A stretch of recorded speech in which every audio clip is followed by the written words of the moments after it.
기도하겠습니다. 아멘. 담임 목사님 나오셔서 포도원 주인의 뜻이라고 하는 제목으로 말씀 증거해 주시겠습니다. 앞뒤 잡으로 인사 나누도록 하겠습니다. 사랑하고 축복합니다. 한 주간 잘 지내셨는지 한번 물으시고요. 오늘 우리가 함께 읽은 이 본문 말씀은 포도원 품꾼의 비유라고 하는 제목으로 이렇게 우리가 알고 있는 말씀입니다. 근데 이 비유는 앞에 있는 내용과 서로 연결되어 있고 관련이 있습니다. 앞에 있는 내용을 잠깐 여러분들에게 언급해드리면, 이 부자 청년이 예수님을 찾아와서 어떻게 하면, 무슨 일을 해야 영생을 얻을 수 있는지를 물었습니다. 그래서 예수님께서 자기 소유를 팔아 가난한 자들에게 나누어 주고 나를 따르라 라고 말씀하셨죠. 그러나 이 부자 청년은 재물이 많았기 때문에 근심하며 예수님을 떠나갔습니다. 그 이후에 예수님께서 제자들에게 부자들은 천국에 들어가기가 참 어렵다, 쉽지 않다, 어렵다 라고 말씀해 주셨습니다. 그러자 베드로가 예수님께 얘기를 합니다. 부자 청년과 같지 않고 제자들은 모든 것을 버리고 예수님을 따랐는데, 그런 제자들에게 어떤 보상을 주십니까? 어떤 보상을 받을 수가 있습니까? 라고 물었습니다. 그래서 예수님이 재림하시면 영광된 자리를 얻게 될 것이고 받게 될 것이고, 이 땅에서는 여러 배의 복을 받게 될 것이다 라고 하는 말씀을 해주셨습니다. 그리고 오늘 1절 말씀에 보면, 천국은 마치 품꾼을 얻어 포도원에 들여보내려고 이른 아침에 나간 집 주인과 같다라고 이렇게 예수님께서 말씀하셨습니다. 그래서 이 예수님께서 이 포도원 품꾼의 비유를 통해서 무엇을 말씀하고 계시는가 하면, 앞에 언급된 문제, 영생의 문제, 그리고 이 보상의 문제는 세상의 기준과 원리로 결정되는 것이 아니라 하나님 나라의 기준과 원리에 의해서 결정되는 것이다 라고 하는 그 의미로 이 포도원 비유를 말씀하고 계시다라는 것입니다. 그래서 우리가 오늘 본문 말씀을 살펴보면서 예수님이 말씀하시는 이 세상의 기준과 원리가 무엇인지, 또 예수님이 말씀하시는 하나님 나라의 기준과 원리가 무엇인지 함께 좀 살펴보려고 합니다. 오늘 말씀의 내용을 잠깐 살펴보면, 어떤 포도원 주인이 이른 아침, 이 오전 6시에 품꾼을 구하기 위해서 장터에 나갔습니다. 이 포도원이 하루에 한 데나리온씩 주겠다라고 약속하고 이 품꾼들을 포도원에 보내게 되죠. 이 한 데나리온은 당시에 노동자 하루 품삯이 바로 이 한 데나리온이었습니다. 그런데 이 포도원 주인이 오전 6시뿐만이 아니라 그 이후에도 장터에 나가서 놀고 있는 사람들을 이 포도원으로 보내게 됩니다. 오늘 본문 말씀에 보면 제3시, 6시, 9시, 제11시에 이 장터에 나가서 놀고 있는 사람들을 고용해서 포도원에 보냈다라고 말하고 있죠. 이 오늘날 시간으로 따지면 제3시는 오전 9시를 가리키는 것입니다. 그리고 6시는 정오 12시, 그리고 9시는 오후 3시, 11시는 제11시는 오후 5시를 가리키는 것입니다. 오늘 8절 말씀에 보면 이제 날이 저물었습니다. 그래서 이 날이 저문 시간이 한 6시쯤 되는 시간입니다. 6시쯤 날이 저물어서 이 포도원 주인이 이 품꾼들에게 품삯을 주기 시작했습니다. 오후 5시에 맨 나중에 온 사람부터 한 데나리온씩 주었죠. 이 먼저 온 자들이 이 가장 늦게 온 오후 5시에 와서 1시간 일한 사람에게 한 데나리온을 주인이 주는 것을 보고서, 어쩌면 더 많이 일했고 더 많은 시간을 일했기 때문에 더 많이 받을 수 있겠다라고 하는 그런 기대감을 이 먼저 온 자들이 가졌습니다. 그런데 포도원 주인은 이 먼저 온 자들에게도 동일하게 한 데나리온씩 줬다라고 말하고 있죠. 그래서 이 먼저 온 자들이 불평을 하기 시작합니다. 나중에 온 자들은 일을 적게 했는데, 먼저 온 자들은 일을 많이 했는데 어떻게 동일하게 한 데나리온씩 줄 수 있습니까? 이것은 부당하다, 불공평하다라고 이 먼저 온 자들이 주인에게 항의를 합니다. 불평을 합니다. 그러나 주인이 이렇게 대답을 하죠. 언제 와서 일을 했든지 간에 일한 모든 자에게 한 데나리온씩 주기로 약속했기 때문에 주인은 그 약속대로 행한 것이다, 잘못한 것이 없다라고 말합니다. 그리고 마지막으로 주인은 나중 온 사람이나 처음 온 사람이나 똑같이 주는 것이 주인의 뜻이고 그것은 선한 것이다, 이렇게 이야기하고 있습니다. 이 비유에서 이 품꾼들을 고용한 이 포도원의 주인은 누구를 의미하는 것입니까? 하나님 나라의 주인이신 하나님과 예수님을 의미하는 것이죠. 그리고 이 포도원 주인이 고용했던 이 품꾼들은 누구를 의미할까요? 바로 예수님이 부른 사람들, 예수님의 제자들을 의미하는 것입니다. 그리고 이 품꾼들에게 준 이 한 데나리온, 이 한 데나리온은 무엇을 의미할까요? 그것은 영생과 구원과 보상을 의미하는 것입니다. 그래서 품꾼들이 부름받은 시간과 관계없이 모든 품꾼들에게 동일하게 품삯이 주어졌다, 한 데나리온씩 주어졌다라고 하는 이 말은 예수님을 믿는 모든 사람들에게 하나님께서 무엇을 약속하세요? 영생과 구원과 천국의 보상을 약속하신다라고 하는 것을 말씀하고 있는 것입니다. 이러한 포도원 품꾼의 비유에서 포도원 주인과 품꾼들이 했던 그 생각과 이 태도와 행동들을 살펴보면 이 세상의 기준과 원리가 무엇인지, 또 하나님 나라의 기준과 원리가 무엇인지를 우리가 알 수가 있습니다. 먼저 온 자들의 생각과 행동을 먼저 좀 살펴보면 그 안에서 세상의 기준과 원리를 찾아볼 수 있다는 것입니다. 그래서 첫 번째, 먼저 온 자들의 생각과 태도는 다른 사람들과 비교하는 것이었습니다. 먼저 온 자들은 주인이 약속한 대로 한 데나리온을 받았습니다. 그래서 정당한 받아야 될 보상을 받았죠. 그러나 그들의 생각은 어떤 생각이 있습니까? 나중 온 자들과 비교해서 자신들보다 적게 일한 자들이 자신들과 동일하게 한 데나리온을 받는다라고 하는 것, 동일한 보상을 받는다라고 하는 것, 그것은 불공정하다, 부당하다라는 생각을 가졌다라는 것입니다. 다른 사람과 비교하는 마음이 그들 안에 있었다라는 것이죠. 또 두 번째, 먼저 온 자들의 생각과 태도는 공로주의였습니다. 여러분, 공로주의라고 하니까 참 여러분들이 어렵게 이렇게 느껴지실 수 있는데, 이 공로주의라고 하는 것은 자신이 노력하고 수고한 공로에 합당한 대가나 보상을 받는 것입니다. 그래서 이 공로주의라고 하는 이 말에는 어떤 의미가 있는가 하면 일한 만큼 받는다, 일한 만큼 받는다. 오늘날 우리가 살아가는 세상의 아주 중요한 경제 원리가 무엇입니까? 일한 대로 일한 만큼 받는 것, 그것이 이 땅에서 가지고 있는 경제 원리의 중요한 내용이죠. 이 먼저 와서 일했던 사람들은 바로 그런 경제 원리를 가지고 있었다는 거예요. 일한 만큼 받아야지, 그것이 공정한 것이고 그것이 공평한 것이고 정의로운 것이다 라고 하는 그런 생각을 가지고 있었다는 것이에요. 그래서 하루 종일 일한 품꾼들은 그들이 받은 한 데나리온을 자신들의 수고의 공로로 당연히 받는 것이다 라고 생각했다라고 하는 것입니다. 이렇게 먼저 온 자들의 이 생각과 태도를 보면 다른 사람들과 비교하고 또 이 공로주의적인 생각을 가지고 있었기 때문에 그들에게 한 가지 나타나는 특징이 무엇인가 하면 주인에게 받은 그 은혜를 잘 모른다라는 것이에요. 여러분들에게 다시 말씀드리겠습니다. 다른 사람들과 비교하기 시작하고 자신이 어떤 행한 것에 대해서 거기에 합당한 일한 만큼 보상을 받아야 한다라고 하는 그런 생각을 가질 때 놓쳐버리는 것인데, 그것이 무엇인가 하면 받은 은혜를 잘 모르게 된다는 것입니다. 이 먼저 온 자들이 주인에게 받은 은혜가 무엇일까요? 그 은혜는 포도원 주인이 그들에게 일할 수 있는 기회를 준 것, 그것이 그들이 받은 은혜이죠. 그리고 이 일을 통해서 한 데나리온이라고 하는 품삯을 받게 된 것, 그것이 이 포도원 주인이 그들에게 베푼 은혜였습니다. 한번 생각해 보십시오. 만약 이 포도원 주인이 먼저 온 이 사람들을 고용하지 않았다고 한다면 이 사람들은 일을 못했겠죠. 일할 기회를 가지지 못했겠죠. 그리고 이 한 데나리온의 품삯도 받지 못했을 것입니다.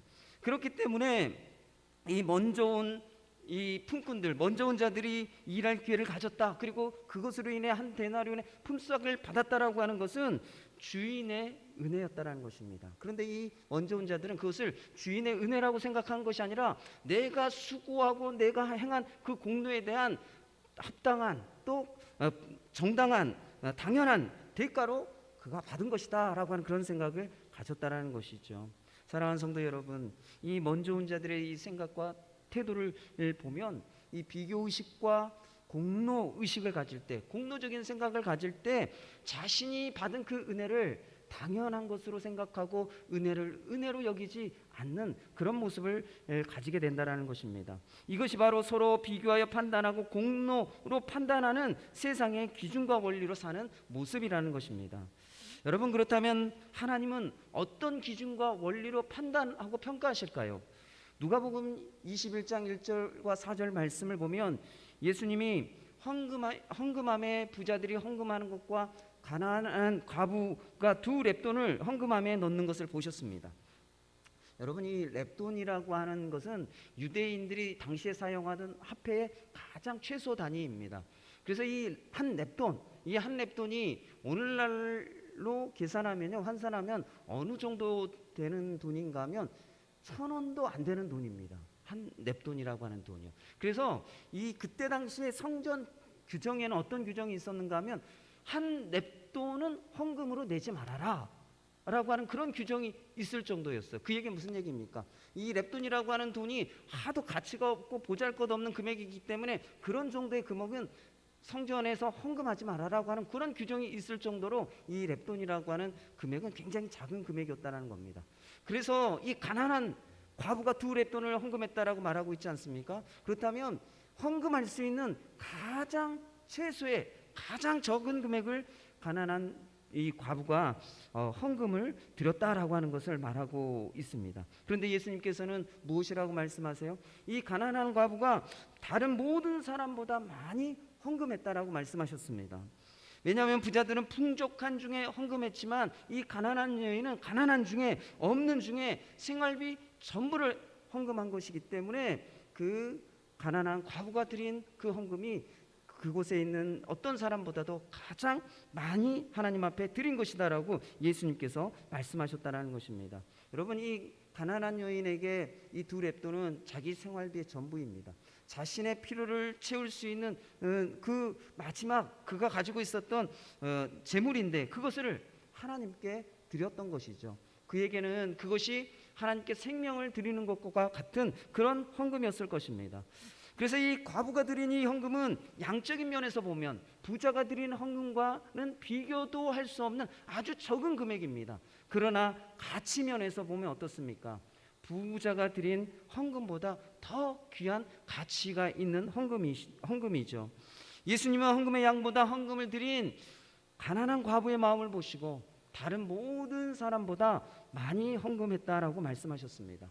그래서 하나님 나라의 기준과 원리는 어디에 있는가 하면 많이 드렸느냐가 있는 것이 아니라 어떤 마음으로 드렸느냐. 우리는 많이 드리는 것, 그 액수에 대해서 우리는 굉장히 큰 가치를 부여하고 많은 액수를 드리면 정말 큰 일을 했다라고 생각을 하죠. 그러나 하나님 나라의 판단 기준과 원리는 얼마나 드렸느냐가 아니라 어떤 마음으로 드렸느냐, 그것을 가지고 판단하신다라고 하는 것입니다.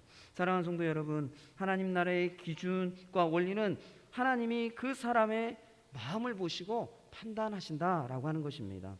사랑하는 성도 여러분, 우리는 이 비교와 공로로 판단하고 평가하는 이러한 세상 원리에 참 익숙한 사람들입니다. 그래서 하나님이 우리를 보실 때에도 어떻게 봐요? 우리를 보실 때에도 다른 사람과 비교해서 나를 판단하시지 않을까라는 그런 생각, 그런 오해를 가질 때가 있습니다. 그래서 남들이 하면 나도 해야 된다라고 생각하고 남들이 하지 않으면 나도 안 해야 된다라고 생각하는 경우가 많죠. 다른 사람들과 비교해서 무엇인가를 행하고 무엇인가를 결정하는 우리들의 모습이 있다는 것입니다. 사랑하는 성도 여러분, 근데 오늘 본문 말씀을 보면 하나님이 우리를 판단하고 평가하실 때 다른 사람들과 비교하여 판단하시지 않는다는 것입니다. 또한 우리가 어떤 일을 했는가, 어떤 많은 일을 했는가, 그것을 가지고 우리를 평가하고 판단하시는 것이 아니라는 거예요. 사무엘상 16장 7절 말씀, 우리가 너무나도 잘 알고 있는 말씀입니다. 하나님이 우리의 무엇을 보신다고요? 사람의 외모를 보지 아니하시고 중심을 보신다라고 말씀하고 있습니다. 이 중심이라고 하는 이 말은 마음의 동기를 가리키는 것입니다. 그래서 하나님께서 우리 마음의 동기를 보시고 우리를 평가하시고 판단하신다라고 성경은 우리에게 말씀하고 있습니다. 마태복음 22장 36절에 38절까지의 말씀 우리가 좀 함께 읽어볼까요? 마태복음 22장 36절에서 38절까지의 말씀 함께 읽어보도록 하겠습니다. 시작. 선생님, 율법 중에서 어느 계명이 크니까? 예수께서 이르시되 내 마음을 다하고 목숨을 다하고 뜻을 다하여 주 너의 하나님을 사랑하라 하셨으니 이것이 크고 첫째 되는 계명이요. 예수님께서 율법의 첫째 계명을 말씀하셨습니다. 그것은 마음을 다하고 목숨을 다하고 뜻을 다하여 하나님을 사랑하라고 하시는 것이죠. 사랑하는 성도 여러분, 하나님이 다른 사람과 나를 비교하여 평가하고 공로를 보고 평가하시는 것이 아닙니다. 하나님은 우리의 중심, 우리의 마음의 동기를 보고 평가하고 계시기 때문에 예수님께서 우리에게 뭐라고 말씀하고 계세요? 마음을 다하고 목숨을 다하고 뜻을 다하여 하나님을 사랑함으로 행하라고 말씀하고 계신다라는 것입니다. 사랑하는 성도 여러분, 우리가 드러나는 것, 보여지는 것, 그것에 우리의 마음을 두는 것이 아니라 우리의 마음의 동기를 살피시고 감찰하시고 우리의 마음의 동기를 보시고 판단하고 평가하시는 그 하나님 앞에서 여러분들의 마음의 동기를 새롭게 하고 하나님 보시기에 합당하게 하며 또 무엇보다도 마음을 다하고 목숨을 다하고 뜻을 다하여 하나님을 사랑하는 마음으로 행하는 믿음의 성도님들이 되시기를 축원합니다. 두 번째로 비유에서 하나님 나라의 기준과 원리를 좀 살펴보고자 합니다. 앞에서도 잠깐 말씀드렸지만 이 포도원 품꾼의 비유에서 포도원 주인은 하나님 나라의 주인이신 하나님과 예수님을 상징합니다.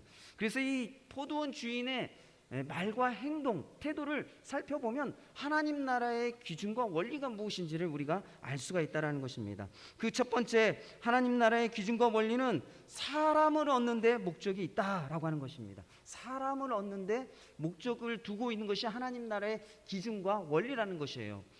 오늘 본문 말씀을 보면 좀 이 포도원 품꾼의 비유는요, 우리가 이해가 잘 안 되는 내용들이 참 많아요. 그 내용 중에 한 가지가 무엇인가 하면 여러분, 일반적으로 이른 아침에 사람들을 고용할 때 어떻게 고용할까요?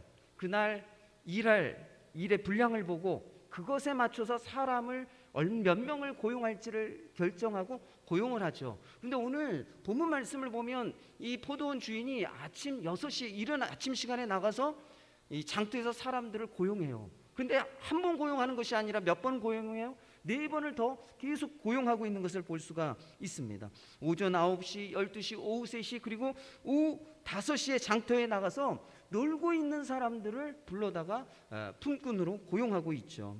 그것은 일에 맞춰 사람을 고용한 것이 아니라는 거예요. 일에 맞춰서 사람을 고용한 것이 아니라 사람들이 일이 없어 놀고 있는 모습을 보고서 그 사람들을 불렀다라는 것입니다. 여러분, 이 비유를 보면 또 독특한 특징이 한 가지 있어요. 독특한 표현이 반복되고 있는데 그 중에 한 가지는 품꾼을 포도원에 들여보낸다. 품꾼을 포도원에 들여보낸다라고 하는 표현이 1절, 2절, 4절, 7절 4번 반복되고 있습니다. 그리고 추수할 일을 위해서 사람을 불렀다, 일꾼을 사용했다라고 하는 표현이 없어요. 오늘 본문 말씀을 보면 이게 참 독특한 것이에요. 품꾼을 포도원에 들여보낸다라고 하는 이 표현과 추수를 위해서 사람을 위해서 일꾼들을 불렀다, 고용했다라고 하는 표현이 없다라는 것이에요. 그 이유가 무엇일까요? 그것은 포도원 주인이 품꾼을 고용하는 그 이유가 일하기 위해서, 일시키기 위해서 사람들을 부르고 있는 것이 아니라는 거예요. 장터에서 놀고 있는 사람들을 포도원 품꾼으로 들여보내는데 목적이 있다라는 것입니다. 그래서 이 포도원 품꾼의 비유는 하나님이 사람을 부르시는 그 이유, 그것은 사람을 하나님 나라에 들여보내기 위해서 하나님께서 사람들을 부르신다라고 하는 것을 이 비유를 통해서 강조하고 있다는 것이에요. 마태복음 4장 18절에서 19절 말씀에 보면 예수님께서 갈릴리 해변을 지나가시다가 베드로와 안드레가 이 두 형제가 바다에 그물을 던지며 물고기를 잡는 것을 보았습니다. 그때 예수님께서 그들을 부르셨죠. 나를 따라오라 라고 말씀하시면서 그들에게 내가 너희를 사람을 낚는 어부가 되게 하리라고 말씀하셨습니다. 그래서 이 베드로와 안드레가 즉시 그물을 버려두고 예수님을 따르게 되었죠. 예수님이 베드로와 안드레를 사람을 낚는 어부로 부르셨다라고 하는 이 말씀은 그들의 부름, 그들을 왜 불렀는가 하면 하나님 나라의 사람들이 들어가는 그 일을 위해서, 그 사역을 위해서 베드로와 안드레를 부르셨다라고 말씀하고 있는 것입니다. 사랑하는 성도 여러분, 하나님 나라의 기준과 그 원리는 하나님 나라의 사람들을 들여보내는 것, 그것에 목적이 있다라는 것입니다. 그 일을 위해서 예수님께서 제자들을 부르셨고 그 일을 위해서 우리 또한 하나님이 우리를 부르셨다라는 것이에요. 그래서 사랑하는 성도 여러분, 우리가 복음을 전하고 선교하고 구제하는 목적은 딱 한 가지예요. 하나님 나라의 사람을 들여보내기 위해서입니다. 사랑하는 성도 여러분, 우리가 교회에서 교제하고 봉사하고 헌신하는 이유가 무엇입니까? 그 이유는 딱 한 가지예요. 하나님의 나라에 사람들을 들여보내기 위해서라는 것입니다. 그래서 사랑하는 성도 여러분, 하나님이 가장 중요하게 여기시는 것, 그것은 사람을 얻는 것입니다. 천국에 들어갈 사람을 얻는 것. 그리고 교회에서 가장 중요한 게 뭘까요, 여러분? 교회에서 가장 중요한 게 뭐예요? 하나님이 중요하게 여기시는 것이 가장 중요하죠. 그렇다면 뭐예요? 천국에 들어갈 사람을 얻는 것. 그것이 교회에서 가장 중요한 일이고 교회와 성도들이 힘써서 해야 할 일이라는 것입니다. 사랑하는 성도 여러분, 코로나19 때문에 우리가 참 많은 어려움을 겪고 있습니다. 한국 교회와 또한 우리 교회도 어려움을 겪고 있죠. 그 어려움 중에 한 가지가 무엇인 줄 아십니까? 사람을 잃어버리고 있다는 것입니다. 사람을. 제가 왜 어떻게 잃어버리는지 구체적으로 여러분들에게 말씀드리지 않아도 코로나 때문에 계속 2년 동안 나오지 못하고 있는 우리 성도들, 믿음이 연약하고 믿음이 없는 분들에게는 이 2년의 긴 시간들이 믿음을 잃어버리고 하나님을 떠나고 하나님에게서 멀어지는 그런 시간들이 되겠죠. 또 외부적인 사회적인 어떤 비난과 비판 그런 것뿐만이 아니라 이 예배당에 나올 수 없는 이런 상황과 환경들, 그리고 그것을 핑계 삼고 이유를 삼아서 믿음이 연약한 많은 사람들이 교회를 떠나고 하나님을 떠나고 하나님에게서 멀어져 가고 있다는 것입니다. 사랑하는 성도 여러분, 이른 아침부터 오후 5시까지 품꾼들을 포도원에 들여보내기 위해서 장터에 나와 수고했던 포도원 주인처럼 여러분들이 하나님 나라에 들어오지 못하고 있는 사람들, 하나님 나라에서 멀어진 사람들을 하나님 나라에 들여보내기 위해서 여러분들이 세상에서 나가 수고하는 삶을 살아가시길 바랍니다. 사람을 하나님 나라에 들여보내는 것을 여러분들의 삶의 중요한 기준과 원리로 삼고 살아갈 수 있는 믿음의 성도님들이 되시기를 축원합니다.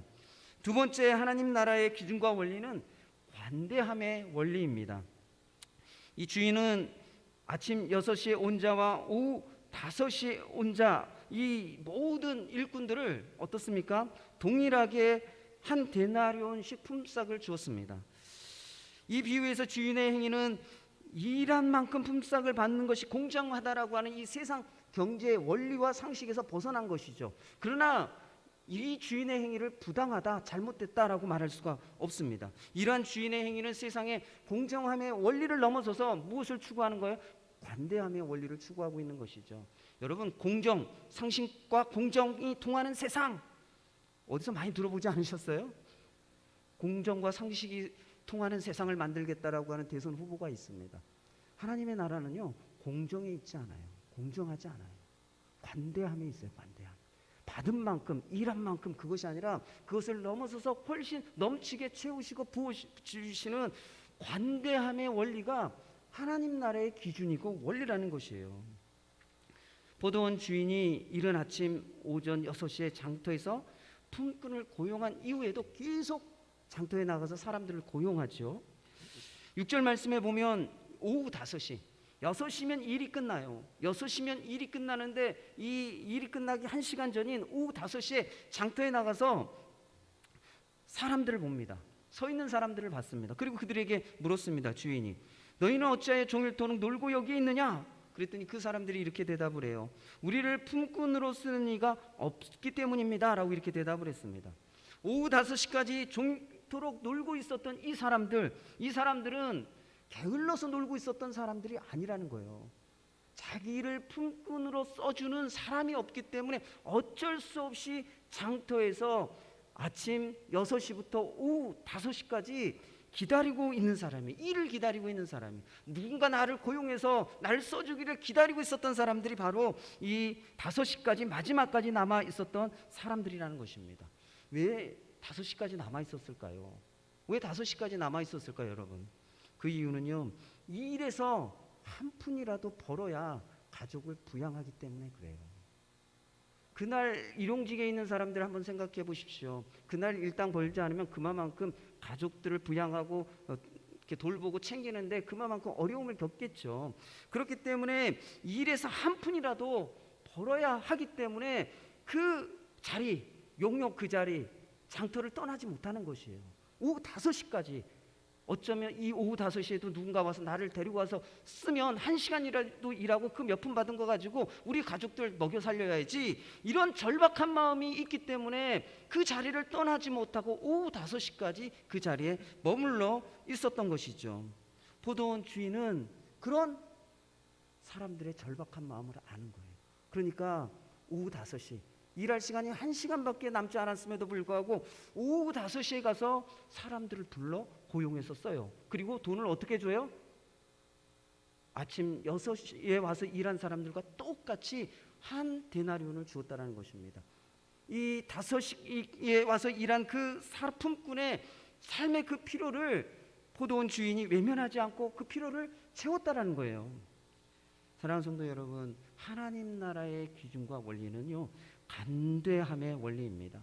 그것은 하나님이 우리의 모든 필요를 채워주셔서 영적인 부유함을 누리게 되는 것이죠. 제가 지난주에 여러분들에게 말씀드렸어요. 하나님께서 우리에게 보상하실 때 그 보상이라고 하는 것은 1대1의 보상이 아니라고 말씀드렸습니다. 내가 행한 것만큼 주는 보상이 아니라 그것보다 훨씬 차고 넘치게 돈으로 살 수 없는 가치들, 돈으로 살 수 없는 행복들을 하나님께서 우리에게 주신다. 그것이 영적인 부유함이다라고 말씀을 드렸어요.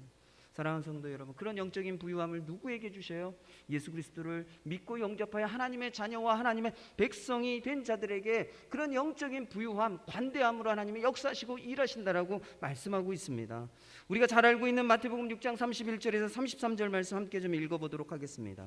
마태복음 6장 31절에서 33절 말씀 함께 읽어보겠습니다. 시작. 그러므로 염려하여 이르기를 무엇을 먹을까, 무엇을 마실까, 무엇을 입을까 하지 말라. 이는 다 이방인들이 구하는 것이라. 너희 하늘 아버지께서 이 모든 것이 너희에게 있어야 할 줄을 아시느니라. 그런즉 너희는 먼저 그의 나라와 그의 의를 구하라. 그리하면 이 모든 것을 너희에게 더하시리라. 분명히 예수님이 우리에게 말씀하고 계세요. 무엇을 먹을까, 무엇을 마실까, 무엇을 입을까 염려하지 말아라. 왜냐하면 하늘에 계신 아버지께서 우리의 아버지가 되셔서 그러한 필요한 모든 것을 아시고 채우실 것이기 때문에 염려하지 말아라 라고 말씀하고 계세요. 그리고서 하나님의 나라와 의를 구하는 삶을 살아가야 된다라고 말씀하고 계시죠. 사랑하는 성도 여러분, 우리가 돈과 재물이 없다고 할지라도 하나님이 우리의 아버지가 되시며 우리의 삶에 부족함이 없습니다. 우리의 삶에 결핍이 없습니다. 왜냐하면 하나님이 아버지가 되셔서 우리의 삶의 모든 필요를 아시고 더하시겠다라고 말씀하고 계시기 때문인 것이죠. 하나님이 우리의 모든 필요를 채우실 때에 관대하게 채워주시기 때문에 결핍과 부족함이 없다라고 하는 믿음을 가지고 살아갈 수 있는 우리 믿음의 성도님들 되시기를 축원합니다. 세 번째, 하나님의 나라의 기준과 원리는 부르심에 순종하는 사람들을 사용하신다라고 하는 것입니다. 오후 5시까지 장터에서 놀고 있었던 이 사람들, 여러분, 이 사람들을 좀 우리가 깊이 좀 묵상해 볼 필요가 있어요. 왜 오후 5시까지 일을 얻지 못하고 고용되지 못하고 그 장터에 오후 5시까지 남아 있었을까요? 그 이유가 뭘까요, 여러분? 마지막까지 남아 있었던 이유가 뭘까요? 제가 20대 초반 중반에 시간이 있을 때마다 저도 좀 일용직 노가다를 좀 해봤습니다. 많이는 아니지만 틈틈이 노가다를 좀 해봤는데 인력 사무실에 딱 가면 좀 긴장이 돼요. 왜 긴장이 될까요? 좀 염려가 있어요. 그 염려가 뭔지 아세요? 제가 이 외모가 지금은 조금 이렇게 좋아진 거예요. 20대 초반에는요, 진짜 이 50kg가 안 됐거든요. 50kg 이렇게 안팎이었거든요. 그러니까 얼마나 왜소해 보였겠습니까? 그런 사람이 용역 사무실에 딱 가서 앉아 있어요. 그러면 일이 있으면 그 사람 쓰고 싶을까요? 안 쓰고 싶을까요? 아유, 저리 힘도 없어 보이고 왜소한데 뭐 일이나 제대로 하겠어? 일을 안 줄 거잖아요. 안 줄 가능성이 높거든요. 그러니까 제가 이 영역 사무실에 가서 앉아 있으면 그게 긴장되고 염려가 되는 거예요. 아, 일을 못 한다고 안 써줄까 봐. 이 오후 5시까지 남아 있었던 사람들이 어떤 사람일까요? 고용주가 와서 보니까 아유 일 못하겠는데, 아유 힘 못 쓰겠는데, 기술 없겠는데, 아유 좀 부려먹기 힘들겠는데, 이러니까 사람들이 고용주가 와서 안 쓰는 거예요. 그래서 오후 5시까지 마지막까지 남아 있었던 사람들이 바로 그 사람들이라는 것입니다. 여러분, 이 사람들은요 다른 사람들과 비교하면 일을 잘 못하는 사람이에요. 아니면 일을 하기에 적합하지 못하는 그런 문제가 있는 사람인 것이죠. 예를 든다면 너무 나이가 어리다거나, 아니면 너무 나이가 많다거나, 아니면 어떤 장애가 있어서 일을 할 수 없는 사람. 그래서 고용주들이 보았을 때 아유 쓸모없는 사람, 부족한 사람, 가치 없는 사람, 그 사람들만 오후 5시까지 남아 있었던 것이에요. 그런데 이 포도원 주인이 일 끝나기 1시간 전에 장터에 나가서 이 가치 없는 사람들, 쓸모없다고 여겨졌던 이 사람들을 불러다가 써요. 그리고 그들에게 한 데나리온을, 하루품삯 한 데나리온을 주고 있는 것을 볼 수가 있습니다. 사랑하는 성도 여러분, 이 비유를 통해서 보면 하나님이 부르시고 사용하는 사람들은 능력이 있는 사람이 아니라는 거예요. 하나님 어떤 사람들을 부르셔요? 세상에서 보면 무가치하다고 여기고 쓸모없다고 여겨지는 그런 사람들을 부르시는 거죠. 하나님의 부르심을 기대하고 그 부르심 앞에 겸손히 순종하는 사람들을 하나님이 일꾼으로 부르시고 사용하신다는 것입니다. 그래서 오늘 마태복음 20장 16절 말씀에 보면 나중된 자로서 먼저 되고 먼저 된 자로서 나중되리라 라고 말씀하셨어요. 이 얘기가 무슨 얘기일까요? 세상에서 가치 없고 쓸모없다고 여기기 때문에 맨 뒤에 있는 사람, 나중된 사람이에요. 그런데 그런 사람이 하나님 부르심을 기대하고 소망하고 하나님 부르심 앞에 순종하며 나아갈 때 세상에서는 나중에 어떤 사람이 하나님 나라에서는 하나님의 일꾼으로 부름받아 귀히 사용되어 먼저 된 자가 된다라고 하는 것을 예수님께서 말씀하고 있는 것입니다. 사랑하는 성도 여러분, 우리가 하나님 앞에 그 부르심 앞에 우리가 순종하고 나아갈 때 하나님께서 우리를 사용하신다라고 하는 것을 기억하시길 바랍니다. 하나님의 기준과 원리는 우리에게 가진 능력과 힘, 지혜, 경험에 있지 않다라는 것이에요. 세상 기준으로 볼 때 가치 없고 부족하고 연약하다고 할지라도 그 하나님 부르심을 기대하고 소망하고 순종하는 사람들을 사용하시는 그 하나님 나라의 그 기준과 원리를 기억하시길 바랍니다. 하나님께서 우리를 성도로 부르셨습니다. 하나님께서 우리를 하나님의 자녀와 백성으로 부르셨습니다. 또한 하나님의 일꾼으로 부르셨고, 또 하나님께서 교회에서는 직분으로 우리를 불러주셨습니다. 그 부르심 앞에 여러분들이 겸손하게 순종하며 나아가 하나님께 귀히 쓰임받는 믿음의 성도님들 되시기를 축원합니다. 말씀을 정리하도록 하겠습니다. 오늘 비유를 통해서 세상의 기준과 원리, 그리고 하나님 나라의 기준과 원리가 무엇인지를 살펴봤습니다. 첫 번째로 세상의 기준과 원리는 무엇입니까? 그것은 비교와 공로의 원리죠. 다른 사람들과 비교해서 평가하고 그 사람이 어떤 일을 했나, 무슨 일을 했느냐, 그것을 가지고 비교하고 평가한다는 것이, 그것이 세상의 기준과 원리입니다. 그러나 하나님 나라의 기준과 원리는 무엇이에요?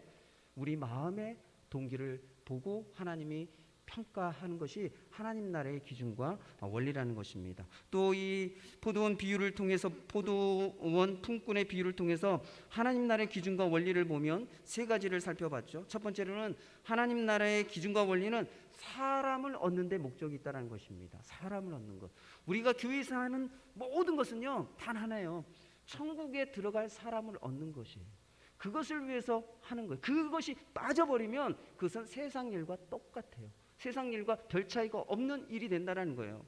두 번째로 하나님 나라의 기준과 원리는 관대함의 원리라는 것이에요. 하나님께서 우리의 모든 필요를 아시고 채워주신다는 거예요. 우리가 1대1로 내가 한 것만큼 보상받는 그런 개념이 아니라는 거예요. 우리가 한 것보다 훨씬 더 풍성하게 하나님이 채우시겠다라고 약속하고 계신 그 원리가 바로 하나님 나라의 기준과 원리라는 것입니다. 세 번째 하나님 나라의 기준과 원리는 부르심을 기대하고 그 부르심에 대한 소망을 가지고 순종하는 사람들, 그런 사람들을 하나님이 정말 귀하게 사용하신다라고 하는 것입니다. 이제 말씀을 우리가 정리하면서 함께 기도하기를 원합니다. 여러분들 마음 가운데 다른 사람들과 비교하며 저는 부족해요, 연약해요, 그런 마음과 생각이 있었다고 한다면 다른 사람과 비교했던 그런 모습들을 내려놓으시고, 하나님, 제가 하나님 더 사랑함으로 하나님의 일을 섬기고 또 하나님 부르심 앞에 겸손히 순종하며 살아갈 수 있도록 도와주세요. 그리고 제가 하는 일을 통해서 하나님 나라에 들어갈 사람들을 얻는 그런 일들이 일어나게 도와주세요. 또 하나님, 우리의 삶에 하나님께서 필요를 하시고 풍성하게 부족하지 않게 채우시겠다라고 말씀하셨으니 내 안에 결핍과 이 부족할 것이라고 하는 것에 대한 두려움과 염려 내려놓고 하나님 채워주실 거 믿고 믿음의 삶을 살아가게 해주세요. 우리가 이 시간 함께 기도하도록 하겠습니다. 기도하겠습니다. 사랑 은혜가 충만하신 아버지 하나님, 오늘 우리에게 주께서 또 비유를 통하여 말씀하시고 가르쳐 주신 것, 우리가 이 비유와 말씀을 기억하게 주님 도와주옵소서. 우리가 지금까지 너무나도 세상의 원리와 기준으로 살았습니다. 다른 사람들과 비교하여 평가하고 또 내가 행한 일로 평가하고, 그래서 하나님 때로는 우쭐해지기도 하고 교만해지기도 하고 때로는 낙심하기도 하고 절망하기도 했던 우리의 모습들을 봅니다. 주님, 우리 다른 사람들과 비교하지 아니하시고 또 우리가 행한 그 공로로 우리를 평가하지 아니하시고 마음의 동기를 보시며 그 마음의 동기를 보시고 축복하시고 역사하신 그 하나님의 기준, 하나님 나라의 그 기준과 원리를 가지고 살아가는 우리 모든 성도들 되게 도와주옵소서. 그래서 우리가 무엇을 하든지 어떤 일을 하든지 마음을 다하고 목숨을 다하고 뜻을 다하여 하나님을 사랑함으로 행할 수 있는 우리 모든 성도들 되게 도와주옵소서. 또 우리가 행하는 그 모든 일들을 통해서 하나님 천국에 들어갈 사람, 하나님 나라에 들어갈 사람을 얻게 되는 그것에 우리의 마음과 생각을 두고 행할 수 있는 믿음의 성도들 되게 도와주옵소서. 또한 하나님, 우리를 채우시고 우리 필요를 돌보실 때 부족하지 않도록 채우시고 풍성하게 넉넉하게 하나님께서 채우시겠다라고 하신 그 이 약속의 말씀, 관대함의 그 하나님의 성품을 우리가 기억하고 결핍과 부족에 대한 두려움과 염려를 내려놓고 살아갈 수 있도록 주님 도와주옵소서. 또한 하나님, 우리가 부족하지만 연약하지만 하나님 우리를 부르시고 또 우리를 사용하시는 줄 믿습니다. 그 부르심 앞에 우리가 겸손히 순종하며 나아갈 때 우리를 귀하게 사용해 주시는 하나님의 은혜와 역사를 경험할 수 있는 우리 모든 성도들 되게 하여 주옵소서. 주님 감사합니다. 우리 모든 성도들이 세상의 원리와 기준으로 살아가지 아니하고 하나님 나라의 기준과 원리로 살아갈 수 있는 모든 성도들 되게 하여 주옵소서. 다른 사람과 나를 비교하고 판단했던 마음들 내려놓게 도와주시고 내가 행한 일로 인정받고자 했던 그런 공로주의적인 생각들을 주님 버리게 도와주옵소서. 우리의 마음을 살피시는 그 하나님 앞에 우리의 마음이 하나님을 사랑함으로 행하는 우리 성도들 되게 도와주시고 또 무엇보다도 우리가 행하는 그 모든 일들을 통해서 천국에 들어갈 사람, 하나님 나라에 들어갈 사람을 얻게 되는 은혜가 있게 하여 주옵소서. 또한 하나님, 우리의 삶의 필요 때문에 부족할 것으로 인하여 또 없는 것으로 인하여 염려하고 근심하지 않도록 우리에게 필요한 모든 것을 풍성하게 풍족히 더하시고 채우시는 그 하나님의 은혜를 매일매일 경험하며 살아가는 모든 성도들 되게 도와주옵소서. 우리 성도들이 살아가는 그 자리가 부르심의 자리인 줄 압니다. 그 부르심의 자리에서 하나님 겸손히 순종하며 하나님 말씀 따라 살아가는 모든 성도들 되게 하여 주옵소서. 감사드리고 이 모든 말씀 예수님의 이름으로 기도드립니다. 아멘. 다 같이 찬송가 302장 찬송하시겠습니다.